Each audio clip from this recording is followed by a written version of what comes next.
Ya, seperti yang sudah saya sebutkan tadi, em, webinar hari ini masih merupakan kelanjutan dari webinar-webinar sebelumnya dalam serial bagaimana cara menulis artikel jurnal ilmiah. Jadi, saya sudah sebutkan juga tadi bahwa struktur perbincangan dalam menulis artikel jurnal ilmiah di dalam komunitas ini kita mengikuti struktur jurnal akademik ala pemerintah Indonesia gitu. Jadi kita sudah bicara mengenai sejarah artikel jurnal ilmiah, lalu konteks kompetisinya di Indonesia yang bagaimana gitu, lalu kita sudah bicara mengenai bagaimana memilih topik, lalu bagaimana menulis bagian pendahuluan, kita sudah bicara juga bagaimana menulis metode, dan kita sudah bicara juga bagaimana menulis bagian hasil atau results gitu dalam artikel jurnal ilmiah.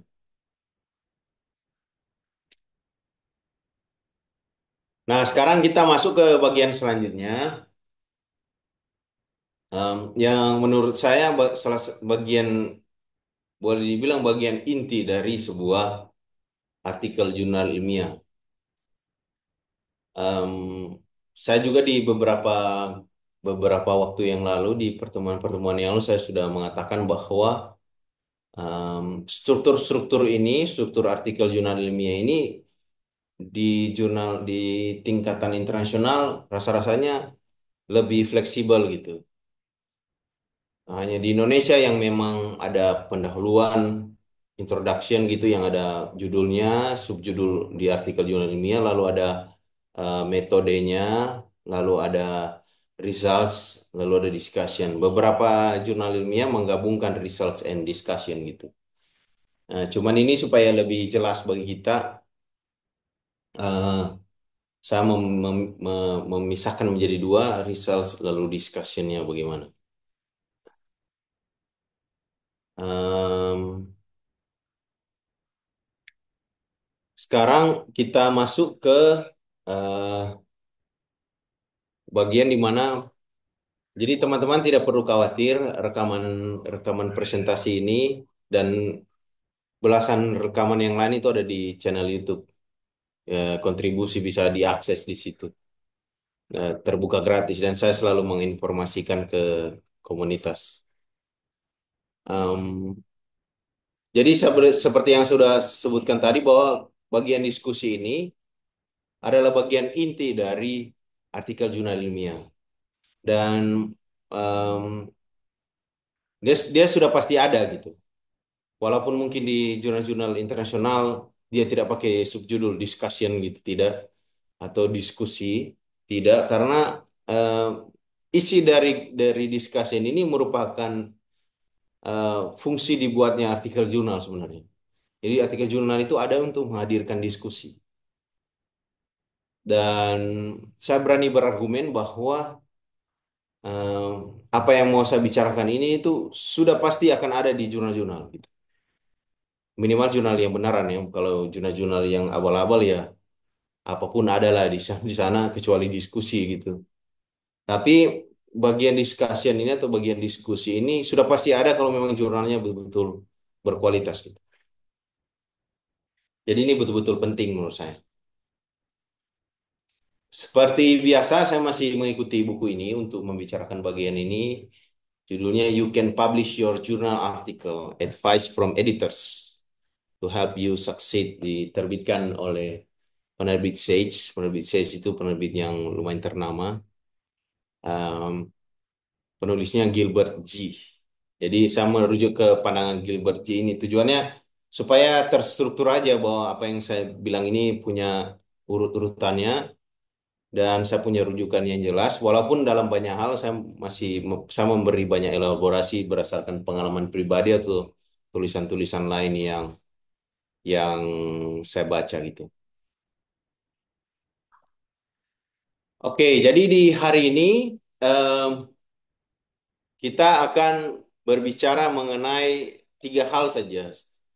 Simpel saja dan isinya dan slide ini tidak banyak. Karena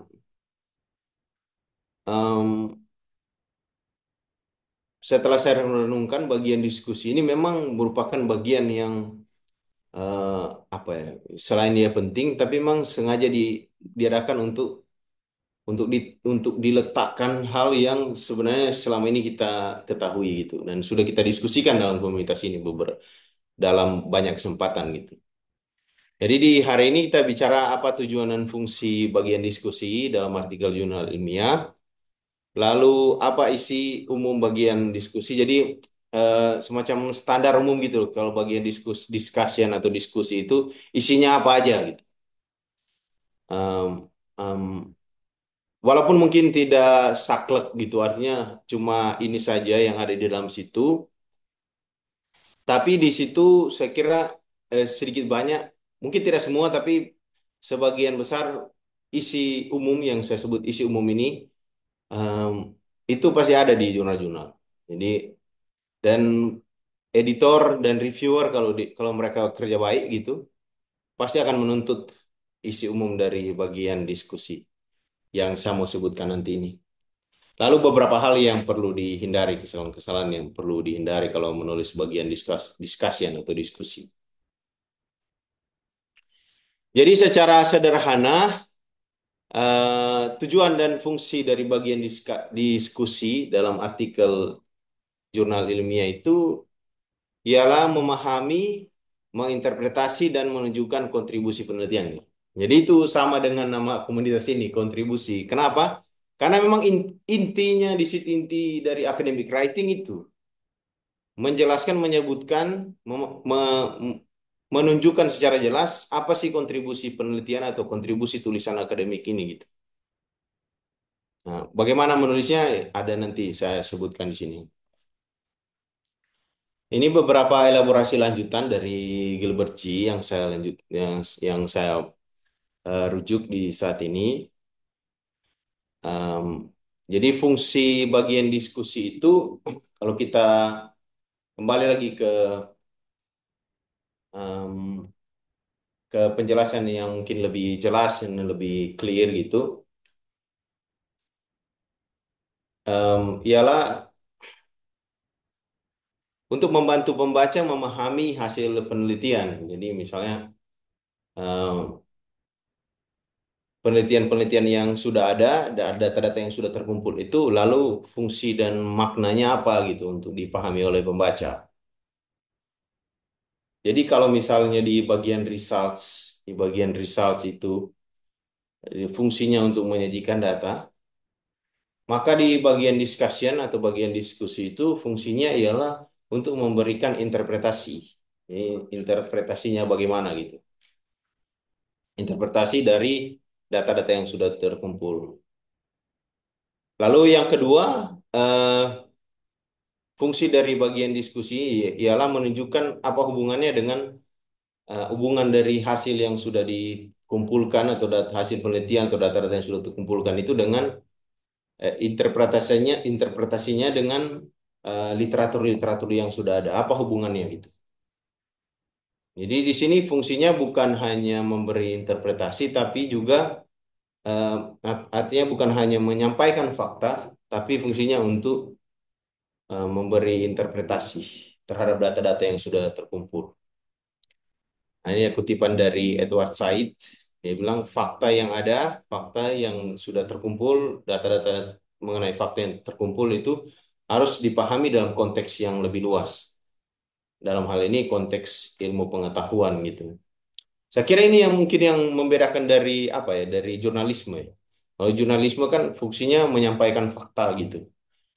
Kalau artikel jurnal ilmiah itu fungsinya bukan hanya sekedar menyampaikan fakta, tapi interpretasi terhadap fakta itu. Bagaimana memahami data-data atau fakta-fakta yang sudah dikumpulkan itu dalam konteks yang lebih lebih luas kalau meminjam kalimatnya dari Edward Said. Jadi dalam hal ini kita perlu memahami apa yang menjadi standar diskusi yang baik. Jadi diskusi yang baik itu walaupun data yang terbatas itu, data tidak perlu unlimited atau berlimpah. Yang penting datanya terbatas tapi diskusinya baik, maka kemungkinan besar makalah akan diterima. Walaupun data kuat, nah ini sebaliknya, walaupun data kuat, tapi diskusinya lemah, kemungkinan untuk ditolak itu besar sekali. Karena orang bisa menyampaikan banyak sekali data, tapi tanpa interpretasi, maka itu masih dianggap sebagai tulisan mentah. Itu belum diolah.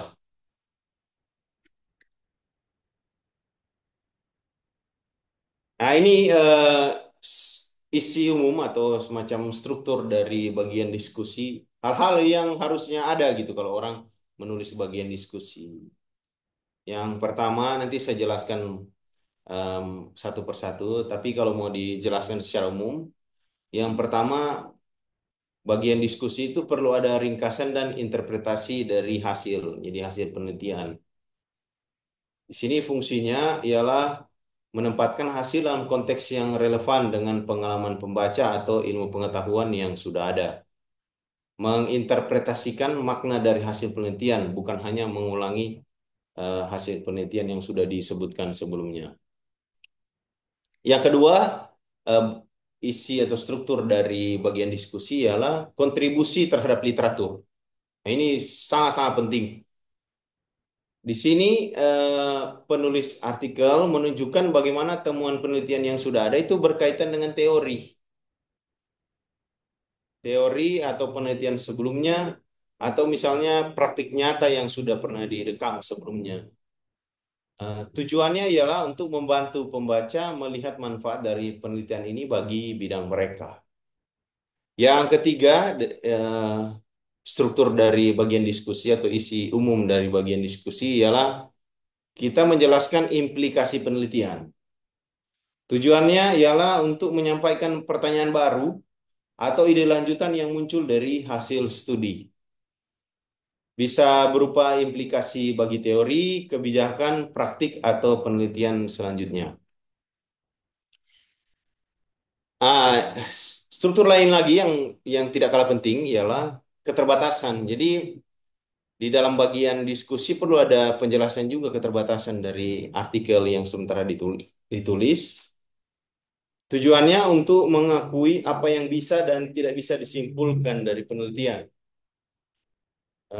Di sini bisa memberi nuansa kritis, seperti misalnya membedakan berbagai hal gitu. Misalnya kalau ini contoh dari Gilbert G, dia bilang misalnya serangga tercepat berlari, dan dia membedakan dari serangga tercepat secara umum gitu misalnya.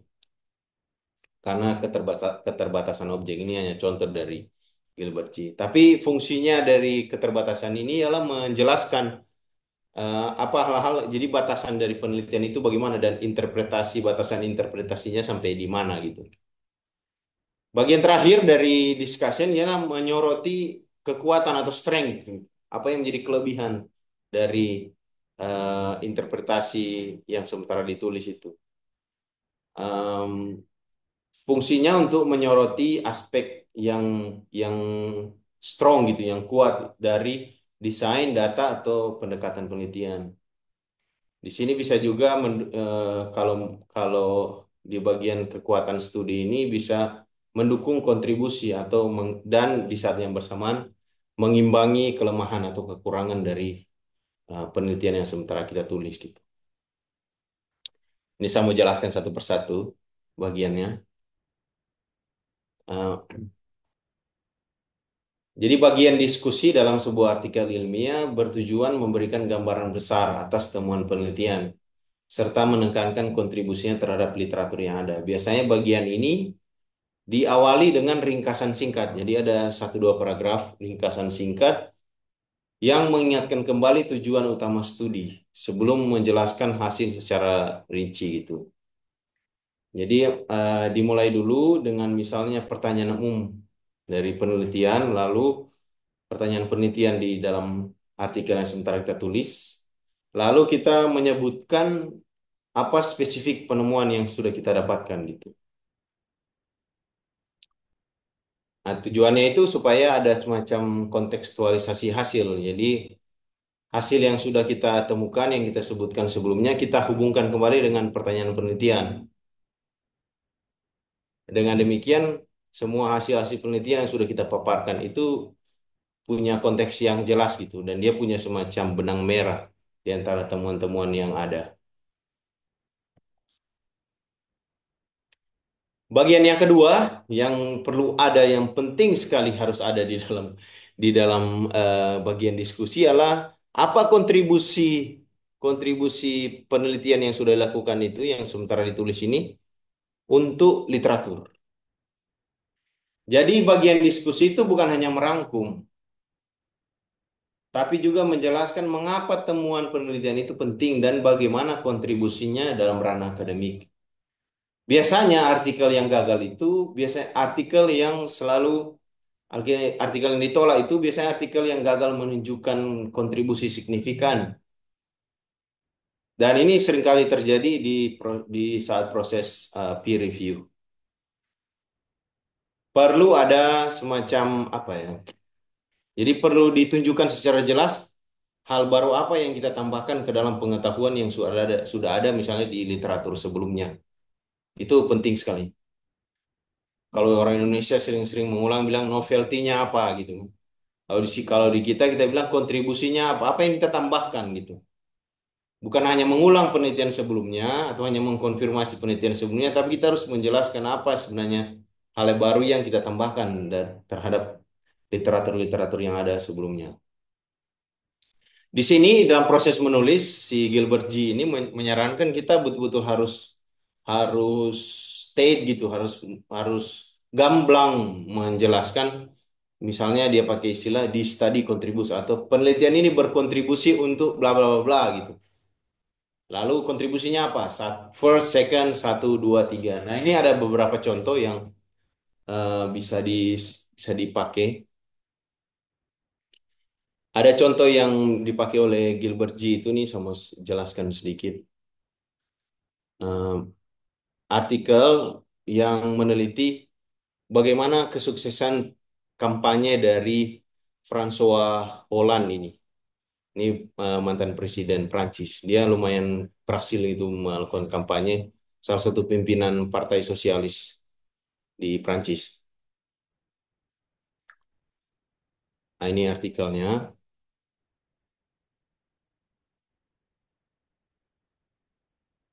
Jadi kita bisa lihat di sini si penulisnya ini Pons V namanya. V ini saya tidak tahu apa nama panjangan, cuma saya lihat ada yang penting ada referensinya. Nah, ada beberapa hal yang perlu ditunjukkan di sini ialah kenapa misalnya penelitian ini penting. Jadi kontribusinya bagaimana? Itu kan yang yang mau ditanyakan.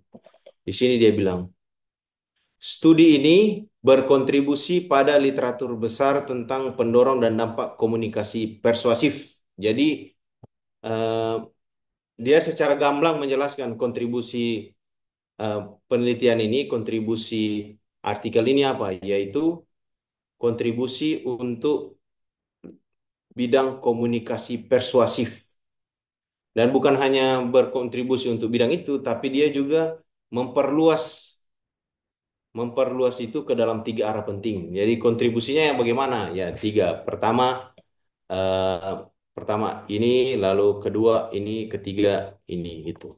Saya udah ini beberapa bagian saya udah potong karena cuma memperlihatkan bahwa ketika menulis diskusi harus betul-betul state dengan jelas eh, apa kontribusi kita di bidang-bidang apa yang mau kita berkontribusi dan cara kita berkontribusi dengan bagaimana gitu.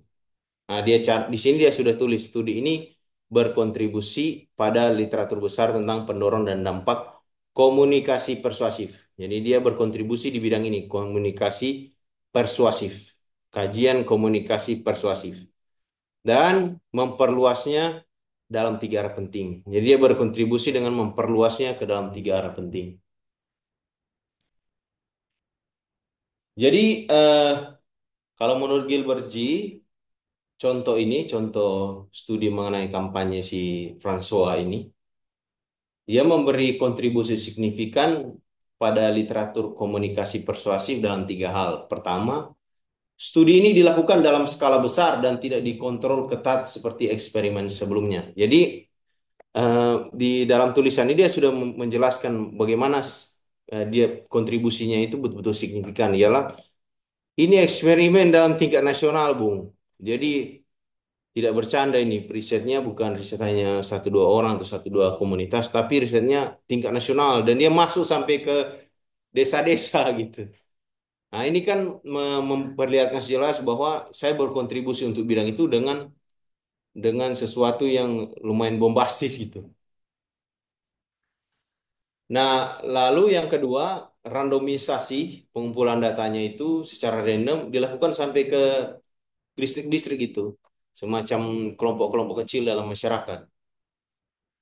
Yang ketiga, dia berhasil menyajikan bukti kuat bahwa diskusi 5 menit, jadi misalnya, jadi si François ini dia bisa berhasil terpilih menjadi presiden di Prancis itu karena tim kampanye itu melakukan diskusi langsung dengan masyarakat hanya dalam waktu 5 menit. Dan dalam waktu 5 menit itu pilihan orang itu bisa berubah. Itu hanya berdasarkan diskusi ini. Nah, ini temuan-temuan yang menurut dia temuan-temuan yang sangat signifikan gitu untuk apa namanya? Untuk literatur komunikasi persuasif. Nah, yang kita pelajari di sini bukan semata bagaimana berhasil dalam pemilu, bukan, tapi maksudnya bagaimana penelitian ini menuliskan dan memperlihatkan secara gamblang gitu kontribusinya gitu terhadap literatur. Begitu.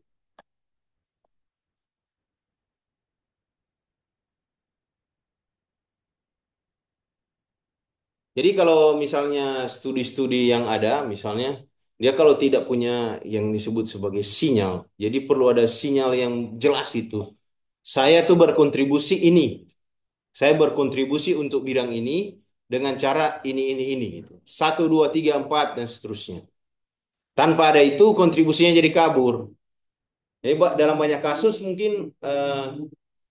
mungkin dia punya kontribusi yang jelas, tapi karena tidak ada semacam sinyal yang kuat gitu, yang memperlihatkan ini loh kontribusi saya, maka kelihatan biasa saja itu. Tanpa ada sinyal yang jelas mana kontribusi yang ada dalam artikel ini, eh, diskusi jadi terkesan lemah gitu dan em, kontribusinya dianggap nanti oleh para reviewer dan editor dianggap biasa saja karena dia tidak jelas.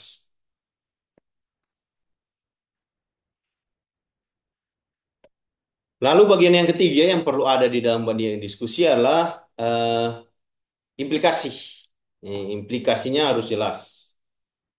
Jadi implikasi itu memberi pesan penting bahwa dari hasil riset yang sudah kita tuliskan itu ada interpretasi interpretasi terhadapnya itu bisa mengembangkan teori gitu.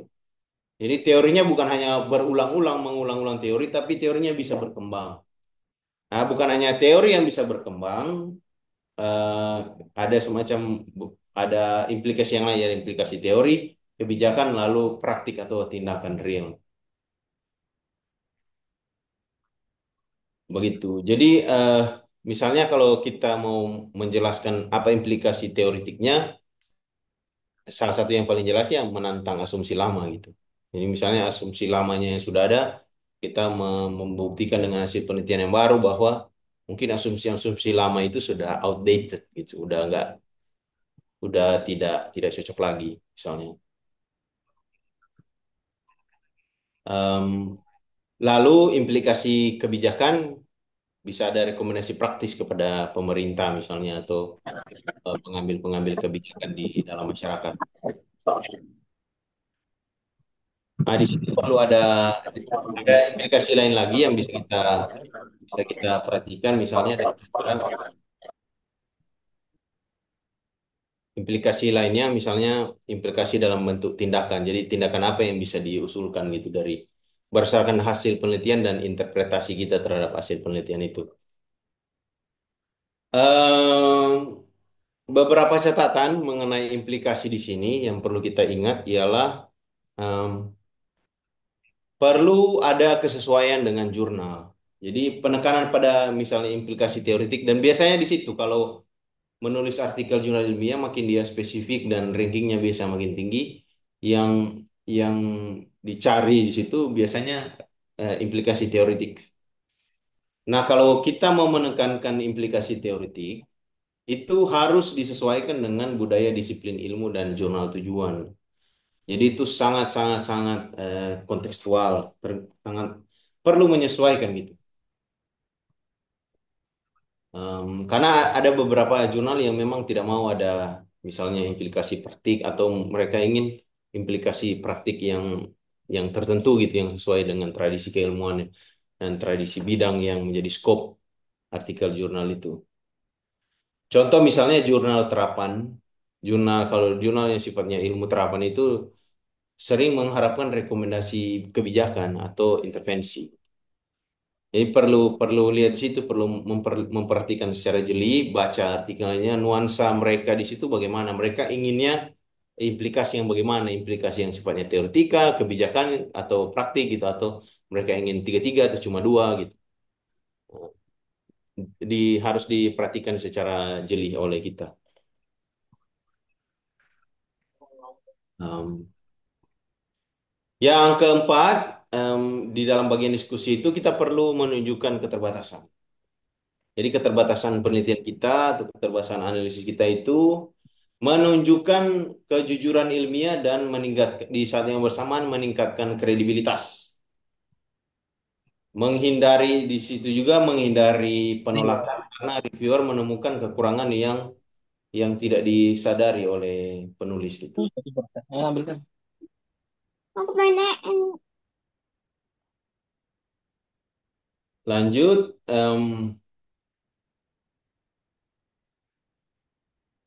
ada beberapa strategi yang ditawarkan oleh Gilbert G untuk kita menyampaikan keterbatasan. Yang pertama, verifikasi dengan data tambahan. Lalu yang kedua, analisis logika dan kelayakan. Lalu yang keempat, em, reframing sebagai agenda riset selanjutnya. Jadi misalnya kalau ada kekurangan-kekurangan, ya sampaikan bahwa itu bisa menjadi agenda riset eh, selanjutnya. Lalu bisa ada eh, pengakuan jujur atas keterbatasan besar. Jadi di sini misalnya menyisipkan hipotesis alternatif misalnya. Jadi kalau kita pakai perspektif tertentu, lalu kita terbuka bahwa mungkin ada perspektif lain yang bisa menawarkan hasil yang lain gitu. Jadi perspektif kita terbatas hanya dalam ruang tertentu.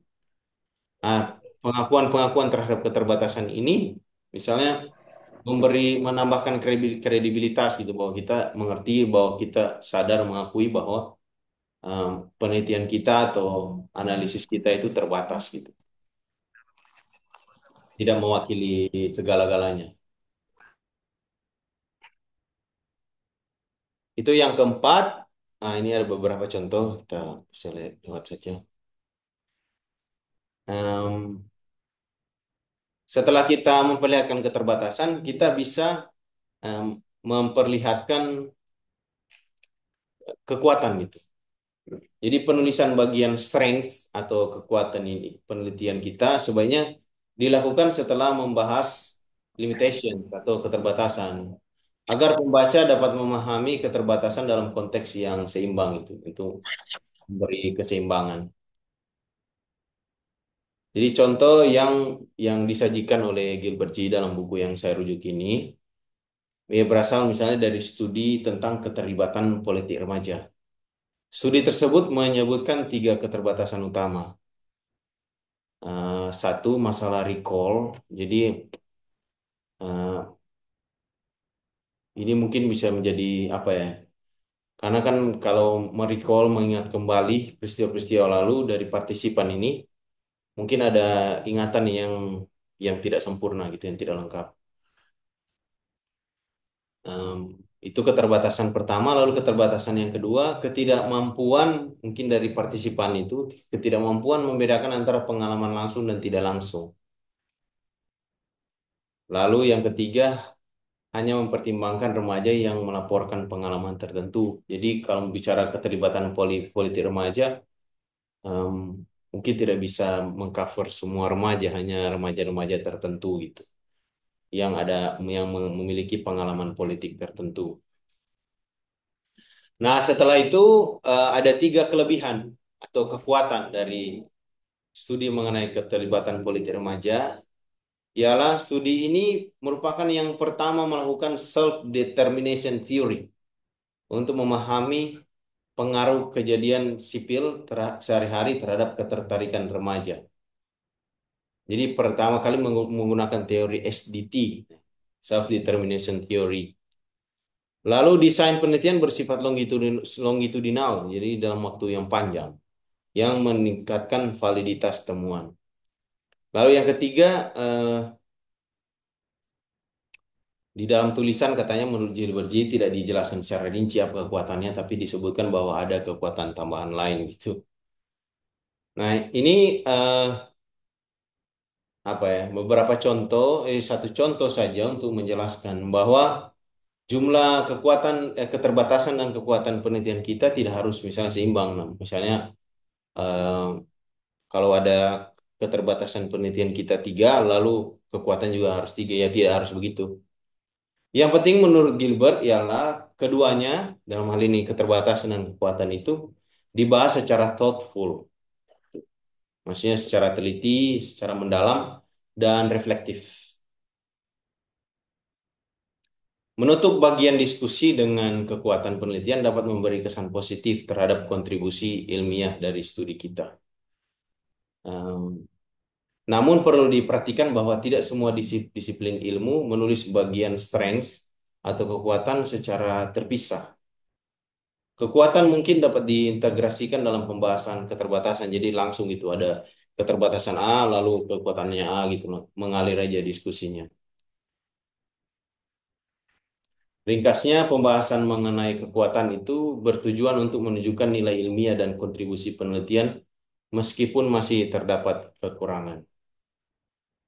Jadi ini 5 bagian yang perlu ada di dalam em, bagian diskusi, lima unsur isi umum kalau saya pakai istilah di sini, isi umum dari bagian diskusi. Jadi perlu ada ringkasan dan interpretasi dari hasil, lalu kontribusi terhadap literatur, implikasi penelitian tadi, implikasi teoretik, implikasi kebijakan, dan implikasi tindakan real, lalu keterbatasan penelitian, dan kekuatan dari studi yang kita lakukan. Kita masuk ke dalam em, bagian terakhir dari webinar ini mengenai beberapa kesalahan umum yang perlu dihindari oleh penulis. Jadi bagian discussion atau diskusi ini sering mengandung kesalahan. Nah, kesalahan-kesalahan itu dapat mengurangi kualitas dan kredibilitas artikel ilmiah. Kesalahan-kesalahan itu misalnya satu, hanya mengulangi hasil tanpa interpretasi. Sekedar menyebutkan hasil penelitian tanpa menjelaskan maknanya membuat pembaca merasa kecewa, dan itu iya benar. Kalau kita hanya meletakkan data-data gitu tanpa ada interpretasi di situ, terkesan itu masih data mentah atau tulisan mentah gitu. Lalu ada jebakan lain yaitu mengklaim lebih dari yang didukung oleh data. Jadi ada klaim-klaim yang ya overclaim gitu. Ya misalnya ada uh, kalau dia pakai istilah di sini over interpreting. Jadi antara interpretasi dan data itu nggak nyambung. Lalu em, tidak mengakui atau mengabaikan temuan sendiri. Jadi penulis kadang mengabaikan data yang tidak sesuai dengan ekspektasi atau gagal melihat gambaran besar gitu. Kesalahan ini bisa membuat reviewer meragukan integritas dan ketelitian penulis. Kemudian kesalahan yang lain ialah menjadikan bagian discussion atau bagian diskusi itu sebagai tinjauan pustaka. Jadi discussion seharusnya menunjukkan hubungan antara temuan kita dan literatur yang sudah ada. Bukan hanya mengulang tinjauan pustaka dari bagian introduction gitu. Lalu di sini ada hal kesalahan yang perlu dihindari lagi ialah tidak konsisten dengan struktur artikel. Ini tidak menjawab pertanyaan penelitian secara menyeluruh. Jadi diskusi harusnya mengikuti pertanyaan dan teori yang ditawarkan dalam introduction. Jika introduction fokus pada teori X, maka discussion juga harus kembali ke teori X, bukan tiba-tiba membahas variabel lain yang sebelumnya tidak disebutkan. Jadi perlu ada kesinambungan gitu. Hindari juga klaim-klaim yang tanpa dasar. Klaim yang tanpa dasar itu misalnya kami yang pertama melakukan ini gitu. Eh, itu klaim yang lumayan berbahaya, tapi bisa menggunakan frasa-frasa yang lebih humble gitu. Misalnya sejauh yang kami tahu, misalnya. Nah, klaim yang super misalnya kami sudah pasti yang pertama itu tidak disarankan dan memang agak mustahil gitu. Tidak relevan secara ilmiah. Jadi pesan-pesan untuk bagian discussion agar dia kuat dan meyakinkan ialah satu, perlu menafsirkan data secara hati-hati. Nah, jangan menghindari klaim-klaim yang berlebihan, lalu mengakui batasan dan kompleksitas data.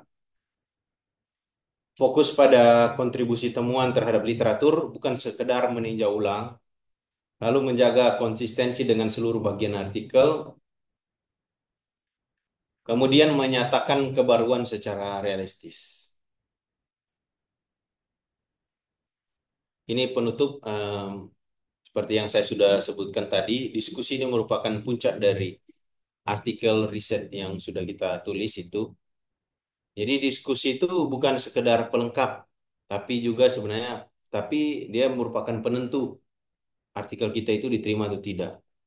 Di dalam ruang diskusi kita ubah data itu menjadi meaningful atau punya makna gitu. Lalu tunjukkan kontribusi bukan hanya sekedar hasil penelitian. Discussion transforms knowledge into insight. Kira-kira itu presentasi saya saat ini. Terima kasih untuk perhatiannya. Sekarang kita masuk ke tanya jawab. Silakan teman-teman yang mau komentar.